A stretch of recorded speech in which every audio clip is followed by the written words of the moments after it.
Author Brian Chappell writes, "When my wife Kathy and I were first married, we lived in a small rented farmhouse. The roads from our home to our jobs were treacherous in the winter because our community did little to clear snow. We had one compact car between us, all we could afford. During an ice storm, Kathy slid off the road. Faced with a repair bill, a tow charge, and a temporary difficulty getting to work, I had little mercy on my wife. I explained the need for greater care. I went into great detail about how to turn a skid to get control, and I reminded her that our finances could not handle such accidents. 2 days later, I put the car in the ditch." Isn't marriage wonderful? The glorious humility that takes place in marriage. As soon as you think you've got it all together, as soon as you think you get it figured out, you begin to see yourself for who you really are. If you're new to us, we are in a series on marriage, relationships, soon to talk about parenting. And today, guys, you get a chance, I get a chance, we get to go first. If you looked in your note-taking journal, page 8 says a challenge to the husbands. So guys, as a fellow struggler, we're going to hear from the Lord today. Ladies, turn your elbows off because next week is your turn. Let's see what the Lord has to say to us. We're going to see the first letter that Peter wrote, 1 Peter chapter 3. And as we read this verse, it's just one verse to husbands. He knew we needed it simple. And so if you are a husband, if you are a single man, if you are a young man, if you're a student, I'm going to ask you, we're going to read it out boldly together. It will be on the screen. Here we go. Ready? "You husbands, in the same way, live with your wives in an understanding way, as with someone weaker, since she is a woman, and show her honor as a fellow heir of the grace of life, so that your prayers will not be hindered." Peter writes this verse and gives us such a clear picture of what it means to be a husband and what it means to fulfill the three roles that he has called us to. And for all of you guys that are single today, for those who would look forward to one day being married, to one day dating, you can start this right now. You don't have to wait. So let's begin to break down these phrases and really understand this great verse of life that the Lord has for us. You husbands, in the same way. What does he mean by in the same way? Let me give you some context to the letter that Peter is writing. He is writing to a group of people suffering intense persecution for their faith. We'll say from time to time, man, the world has gone crazy. Since sin entered the world, it has been crazy. This time, to be a believer was to worship God at the risk of your life, to be public with your faith. And so everything Peter had to say had such a great urgency to it because the people were really having to live it out. And so the first 2 chapters of this letter, he spends talking about the reality of suffering, that it's something that we're going to go through, but that the Lord is going to reveal himself to us, that he's going to refine us in it. But in this very serious place and time they're living, he said the way we treat one another is so vitally important. And so when he's talking about in the same way, he's taking us back to earlier on in the first couple chapters of the letter. He's saying in the same way you follow Jesus Christ, you need to honor him in his ways in the way you treat other people. And he has a word earlier on for citizens, to servants, to wives earlier in the chapter, and now to husbands. He said, in the Jesus way, that's how you live, that's how you love, that's how you relate to one another. Why? Because God's way works. His way works. Dr. Nancy Pearcey, I've quoted her many times. She's so brilliant in writing on the culture. And I began reading a new book she has this week, and she says, many people assume that most theologically conservative men are patriarchal and domineering. We hear that a lot, don't we? But sociological studies have refuted that negative stereotype. Compared to secular men, devout Christian family men who attend church regularly are more loving husbands and more engaged fathers. They have the lowest rates of divorce and astonishingly, they have the lowest rates of domestic violence of any major group in America. She was very clear to point out these were secular studies. And it was just clear, study after study revealed that if a man is devoted to the Lord, not religious in practice, but devoted to the Lord, loves the Lord, allows the Lord to love other people through him, devoted to the Lord and faithful to being part of the body of Christ, coming and worshiping together, things work out. God works powerfully in your relationships and in your families because his way works. His way works. That's what Peter's saying. He says, in the same way, follow Jesus Christ because his way works. This week I thought about a couple of men who have had a great influence on my life, watching them as husbands and watching them as fathers. And it's interesting because they have very different backgrounds. One of my friends grew up in a Christian home. He had a godly dad who modeled for him what it was like to love and to sacrifice. And he's followed his dad's example. He talks about it often. And he has such a rich legacy now as his kids have picked up that same mantle. But my other friend did not grow up in a Christian home at all. In fact, he was the first person in his family to come to know Jesus Christ. Growing up in a very difficult home background, he was the first person to say yes to Jesus. But he began to follow him faithfully. And when he got married, he followed him faithfully. And as a parent, he's done the same thing. And now he also has a rich legacy in his kids and in his grandkids today. What I want to help you see is this. The truth of God's word is the best. The truth of God's word works. So if you find yourself in a ditch today, there is so much hope. If you find yourself in a ditch, God can pull you out of that. But also, because of his truth, we don't have to get stuck either. We can do his way because his way works. In the same manner as we follow Jesus, let's look at the next phrase and see this first role we play. You husbands, in the same way, live with your wives in an understanding way. The husband, first of all, is to be a student. It's to be a student. He says, live with your wives in an understanding way. That word means in an ever-increasing knowledge, in a growing knowledge of your wives. Men, you are to be a student of your wives. Don't confuse familiarity with understanding. Sometimes we're around each other a lot. We have a lot of history, so we think, oh, I know all that about you. No, understanding is always growing. It's always growing. It's always learning. But at the same time, we're different. The person you're married to can be very, very different from you. Listen to the following. These are 2 journal entries as a wife and her husband reflect on the very same day's events. This is her journal. Tonight, my husband was acting weird. We'd made plans to meet at a nice restaurant for dinner. Conversation wasn't flowing, so I suggested that we go somewhere quiet so we could talk. He agreed, but he didn't say much. I asked him what was wrong. He said, nothing. I asked him if it was my fault that he was upset. He said he wasn't upset, that it had nothing to do with me and not to worry about it. On the way home, I told him that I loved him. He smiled slightly and kept driving. When we got home, he just sat there quietly and watched TV. He continued to seem distant and absent. Finally, with silence all around us, I decided to go to bed. About 15 minutes later, he came to bed, but I still felt that he was distracted and his thoughts were somewhere else. He fell asleep. I don't know what to do. This is her husband's journal. Rough day.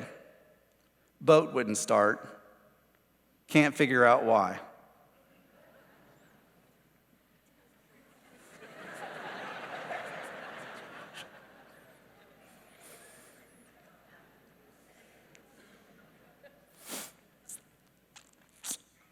We are different.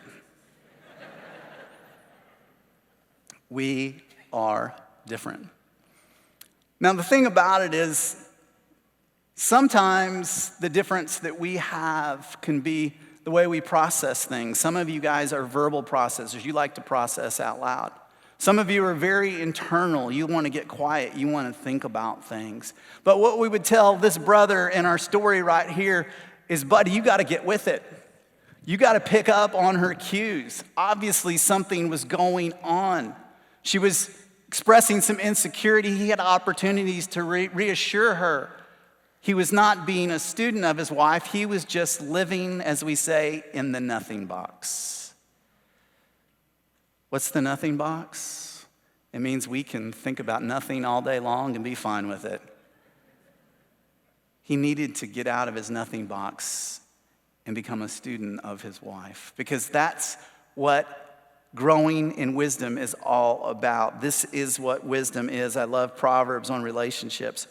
Proverbs says this: a wise person will hear and increase in learning, and a person of understanding will acquire wise counsel. The way of a fool, though, is right in his own eyes.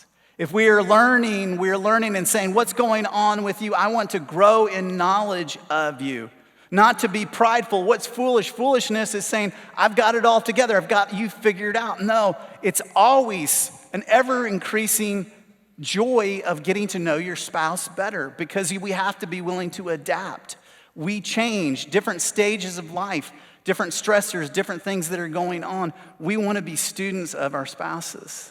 When it's all said and done, I want to have a PhD in Tanyaology. That's what you want to do. You want to know your spouse so well. It is a growing understanding and relationship. And how do we do that? We learn as students through listening. Let me say it again. We learn as students from listening and not fixing. Not fixing. Here's the deal. If someone is processing with you, whether it's your spouse or even your kids or a friend, you may be listening to them and your mind begins to solve their problem for them. And we solve other people's problems a lot better than we solve our own, don't we? And you're solving problems, okay, I got the answer. And sometimes when they finish, we begin to say, okay, we'll just do 1, 2, and 3. Here's the deal. If you have a solution, all you need to do is ask a simple question when they finish. Hey, do you want my input right now? Or are you just processing out loud? And give them the freedom to say, no, I don't want it right now. I just want you to hold my bucket for me. I just want you to hold my bucket. And then maybe later, a wise counselor friend says to me all the time, he says, strike while the iron is cold. Not the intensity of the moment, but later, be wise. Be students of your spouse. Let me give you some basic questions that you can know and you want to know about one another to go past the familiar into understanding. You can ask this question. This is something that would be so great to know. What are her strengths and growth areas? What is it that she's really good at? But then what is it that challenges her? Whether it's people, whether it's tasks, whether it's situation, what's the challenge? What stresses her out? What causes her fear? What makes her feel vulnerable? But at the same time, what gives her life? What fills her up? What gives her joy? What gives her life? What is it from you, from others, that gives her life? And then what does she need? What does she need right now? Don't assume you know the answer to these questions. Don't try and read her mind. We're incapable of doing that. Ask. Help me see that, because that is such a gift that you give. The gift of understanding, the gift of being a student. It's such a gift. Let's look at the next role. You husbands, in the same way, live with your wives in an understanding way as with someone weaker, since she is a woman. Why did Peter write this? Because he wanted women all of time to be mad at him, I guess? Now, he was not cutting ladies down by any means. He's not talking about intelligence. He's not talking about endurance or resilience. He's really talking about the physical body. He's talking about the differences in the way that God has created us. In the madness that we're living in right now, the narrative, the word is that we're all the same. Men and women are all the same. That's not true. That is not true. That's not the way God wired us. And behind every person who thinks they can change their gender, that's pain. There's pain and there's hurt behind that. And we are understanding and we gather around people who struggle there, but we can't back up from what is true. God made men and God made women and God made us differently. It's scientifically proven that men have a lot more muscle mass.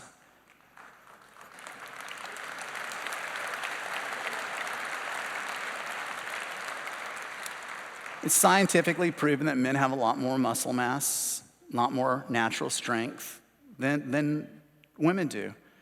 But at the same time, God calls us to use our strength for his good. What's the second role of a man? The second role is a protector. We are protectors. We are to protect our family. How do we protect? First of all, we realize who the ultimate protector is. God is our protector. God is our shield. God is our defense. So men, if you want to protect your family, the first thing you do is you obey Jesus and you say, I'm following you, Lord, with all my heart. You may be brand new at it. You may have walked this way at one time and you're here today and you're not so sure about it. His way is your way. You can start today. First of all, you look to the protector. And he is the one that watches over us. He's the one that guides us. He is our spiritual armor. He, first of all, is our protector. But then in obedience to him, we decide as protectors what God wants to let into our family and what God wants to keep out to our family. See, God puts it on us to help establish in our home good and healthy boundaries. And we have to be able to step up and willing to step up and do that. Sometimes it's easy to get caught up in the busyness of the culture, right? This is what everybody's supposed to do. This is what all students are supposed to do. This is the way we're supposed to go. And we let the culture dictate our schedule instead of us saying, no, this is our schedule as life so that we can connect, so that we can come together. We're protecting both what we let in and what we keep out. But then we're also protecting by saying there's not going to be evil that's going to come into our family because of us, men. That means to look at our sin struggles and say, I want healing in this sin struggle because I don't want that to be something that causes disunity in our home, that causes stress and fear for our wives. There's been many times that God has convicted me, especially through friendships in the community of Christ. He's convicted me in my own sin struggles or strongholds, and I realize if I don't get some healing in this area, it's going to affect my marriage, and then it's going to affect my parenting. It's going to affect my friendships. You protect your home by saying, I'm going to deal with what God is dealing with me on. I'm going to submit to him, that ongoing struggle. But then we also protect in this age and stage of technology of all the digital images that come in, sexual images, angry images, just insane stuff. We have to, in our family, say we are going to do things differently. We're going to do things differently. We're not going to see what the world sees. We're not going to listen. We are not going to ingest a diet that is only going to bring forth death in us, even if it seems like we're bulletproof. No, it does affect us. We have to be willing to protect our family. We have to be willing to say, our wives and our children are so precious to us. We're going to do what it takes. But then also we have to protect by using our strength to bless our wives. All of us have been given strength by him. Some of you are super strong in your leadership. Some of you are super strong in your personality. You can use your strength to dominate people to get their way. Sometimes if you want your way, you find yourselves rising up inside with anger, with angry words, with lots of volume. That is not being protective of your spouse. That is creating insecurity in her and fear in her. You don't bring your strength in order to intimidate or shame. You bring your strength in order to build up. That's what it means to protect. The husband is a protector by God's grace. And then the next role, and show her honor as a fellow heir of the grace of life. The husband is a servant leader. You are responsible in your home as a servant leader because our wives, men, they are fellow heirs of the grace of Jesus Christ. What does he mean by that? He means that our wives are daughters of the King. You may like your father-in-law, you may not know your father-in-law, but each of our wives, each of you lovely ladies has the same father if you are in Christ. Father God is yours. We honor them by the way that we honor God in the way that we treat them. And how do we do that? We do that as servant leaders, not dominating leaders, but servant leaders. Not intimidating leaders, but courageous leaders. Paul describes this in Ephesians 5. He says, husbands, love your wives just as Christ also loved the church and gave himself up for her. How do we love and how do we lead? The way Jesus did. What did Jesus do? He loved the church enough to give himself up for her. We lead and love sacrificially. We lead the way. We go first in sacrifice. A buddy of mine says it's impossible to lead from an easy chair. It's impossible to lead from an easy chair. We serve. How do you get that kind of energy after a long day of work? By the Holy Spirit, by the power that he gives you. Man, there's so many times that I have fallen into the trap of leading at work and working hard and then coming home and being lazy. That's not servant leadership. Real leaders serve. Real leaders sacrifice. Real leaders communicate. I'm on your team. I'm for you. Whatever's going on with you right now, I am for you. You look at your life, you look at your wife, you look at what she's going through. Man, communicate that over and over. I'm with you. This is really hard, especially when she's on the front lines and maybe your role's a different role. She needs to know I'm with you. I'm for you. I believe in you. Lead out in these two areas, man. I'm going to keep it simple. First of all, lead out as worshipers. Jesus said the greatest commandment is to love the Lord your God with all your soul, with all your mind, with all your strength. Lead out in loving him and worshiping him. Jesus referred to himself as the bread of life, and he also called himself living water. He was saying that his presence is as much of a necessity for us as food and water. Get to the place in your life that you realize he's the necessity. He's the necessity. Life is full of joy and full of adventure, but it begins with him. We need him so much. When he taught us to pray, he said, give us this day our daily bread. We have a daily need for him. Let him be in your life, the one that you trust and the one that you turn to. You need him that much. He is our necessity. You begin by being a worshiper and loving him. And let me just tell you, as I look around, we have such a great group of husbands. And you're setting the pace in your family. But let it be the fact that, hey, this is who we are as a family. We worship together. The priority of our schedule is set by what the Lord says. You set that. Don't let it be your wife who leads the way. Hey, we're going to worship this week, or your kids. Can we go? Can we go? No, it's just who you are as a family. I did a wedding last night for a young couple. And I always tell couples this, that the day you get married is the day you become a family. It's not when children come along, they're a welcome addition. That's the day you become a family. You set it in stone. This is who our family is. If you are Jesus followers, we worship, we love, we serve, we follow him. That's just who we are. Man, you may be new to it. I remember first coming to church after I became a Christian, and I knew so little of the Bible.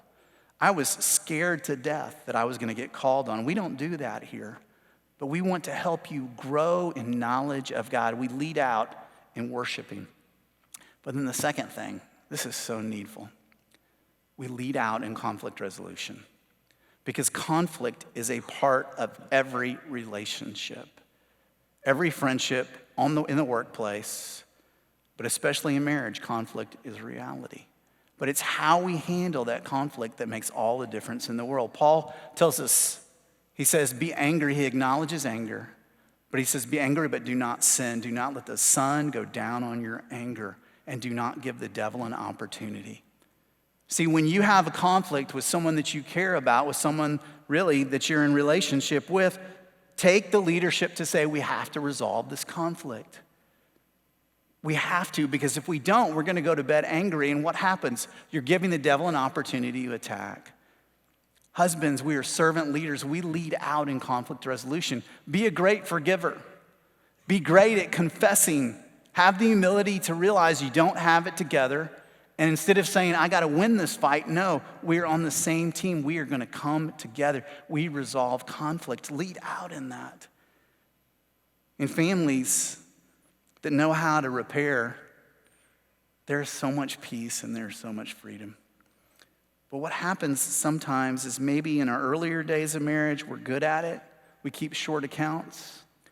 But again, that familiarity kicks in and we begin to kick it down the road a little bit and we don't keep short accounts and we let conflicts build up and we think, it would just be a little bit better if we didn't talk about it. And so we just ignore it and we just let it go.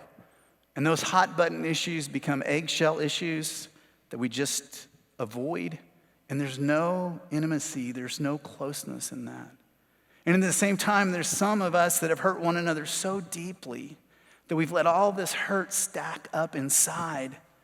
And we're just holding back instead of pressing in. The Lord is your healer. He will heal you. Now, I realize you cannot control the person you're married to. They may not want to have anything to do with any of this. But as much as it depends on you, as the Bible says, be at peace with all people, especially your wife. But just set it down. Just say, hey, we resolve conflict. And if you're not good at it right now, or you have insurmountable things that you can't seem to get over, ask for help. The beauty of the body of Christ. Ask for help. Because God is always in the process of doing things new, doing good things because of who he is. Let's look at that last phrase. All of this, we live it out. We love in the right way as God followers, as students, as protectors, as servant leaders. Because if we don't, that last phrase scares me to death, so that your prayers will not be hindered. We live out his way, we do it his way, because if we don't, our prayers will be hindered. What is Peter saying? He's saying if we do not honor our wives, if we are disobedient, if we're disobedient to God and the way we treat our wives, God is going to discipline us.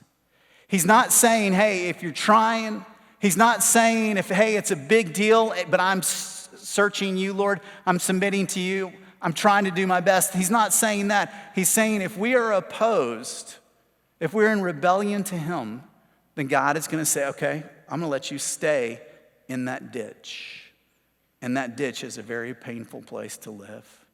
But the beauty is when we repent means to turn and to do it his way. When we repent, man, there's so much joy. There's so much intimacy. I want to give you such hope. His way works. And I've seen God do so many miracles in people's lives that just didn't think there was any hope, because that is who Jesus Christ is. He's always doing good things, great things, because his way works. This week I was reading and I discovered there was a monument in Washington, D.C. that I had never heard about before. It's called the Titanic Memorial. It's a monument to the men who lost their lives during the sinking of the Titanic. You probably know there were only 16 lifeboats, and so the command went out, women and children first. Women and children first, and they pretty much filled up the lifeboats. 1,500 men died that day. 75% of the men that were on the Titanic died. They sacrificed their lives. And so they've put a monument out, the Titanic Memorial. There was a group of men, they were TV producers, they heard about it, they did a program about it. They wanted to honor these men, and they said, we need to have a celebration every year on the anniversary of the sinking of the Titanic in honor of these men and to challenge us. And they formed what they called the Men's Titanic Society. And so every year they would come together and they would dress up in tuxedos and black ties to honor the men who died heroically. Why tuxedos? In memory of one Titanic passenger who donned evening dress in order to die like a gentleman. That's great, isn't it? So the group would come together, they'd eat a ceremonial dinner, and then one by one they would raise their toasts. To their dignity, grace, and style, but most of all, tonight we toast their courage. To those brave men, and they would all shout, "Hear, hear." To the stewards, the men who stoked the boilers, the crew who shared that bravery as much as any man in a tuxedo, to those brave men, "Hear, hear." To the young and old, the rich and the poor, all who gave their lives nobly to save women and children. To those brave men, hear, hear. Finally, one man closes the commemoration saying, chivalry, gallantry, bravery, and grace. In these times, those ideals seem to all but disappeared. But by our remembrance, they are born again, and in our lives, they can live again. Husbands, love your wives in an understanding way. Love them as students, as protectors, as servant leaders, because God's way works. Jesus says, greater love has no one than this, than to lay down his life for his friends. Let us together as brothers lay down our lives for our wives, for our kids, for our friends, because his way